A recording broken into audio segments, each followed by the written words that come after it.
My name is Charles W. Hardy. I'm a tour guide docent here at the Virginia Museum of Transportation. The first time I saw one of the J's, it was with my dad down at the passenger station. And my dad worked at the passenger station as a mail handler and baggage handler. And the rest of my family members worked for Norfolk and Western. My uncle was the head chef on the dining car on the Powhatan Arrow, the Pocahontas Cavalier, the Birmingham Special, Tennessean, Pelican. He worked on all of them. So we went down on my daddy's day off to see my uncle. My dad had told us that Norfolk and Western had locomotives that went 110 miles an hour pulling passenger trains. And me being a 7-year-old kid, Daddy, don't no train go that fast. He said, yes, it does, and you're gonna see it. So we go down to the station. You can hear the whistles and the different trains going by, and you can hear the distinct sound of a J horn. My dad said, there it comes, and you can see it coming around the curve and pulling into the station. The thing that got me was the conductor. Now, he had climbed down and was helping people off the train and walks down to the engineer. Well, the engineer's leaning out the window and he's talking to the engineer, and then he goes into his watch pocket and takes out that Hamilton, and you can see the chain hanging down, and he pops the button and it opens up, and he's looking at it and talking to the engineer and looking down at it, and then he says, all right, it's that time. And he says, all aboard, and drops his hand. And as he steps inside, I'm looking at the J, and the wheels start to move. And the engineer got his arm leaning out like this, and he's looking, hand on the Johnson bar, and he's notching it back slow, and the wheels begin to come around, and they don't spin. They come around and grab. And within less than a minute, the Powhatan Arrow is gone.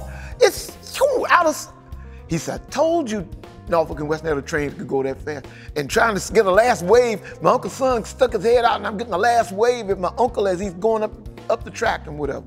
Hey, I was 7 years old, y'all. And I mean, as they say, I was hooked, hog-tied, collared.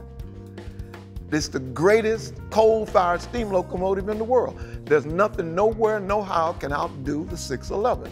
And it was built right here in Roanoke, the Star City of the South, Norfolk and Western's East End shops. They were unique because they were built for speed, they were built for endurance, and they were built for beauty.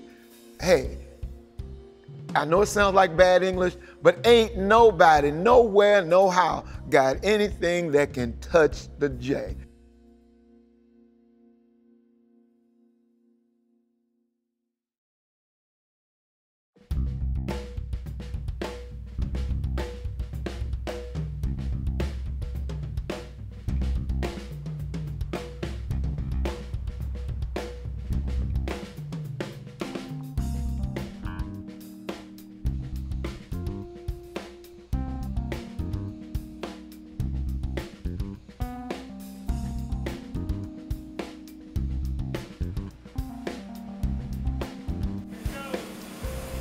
It'll be mid-2015.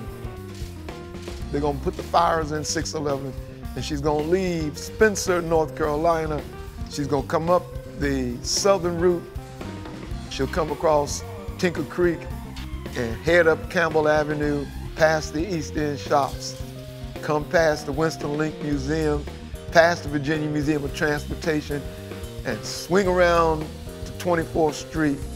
And you'll be able to see her sitting up on Schaefer's Crossing, and she's gonna be sitting there going,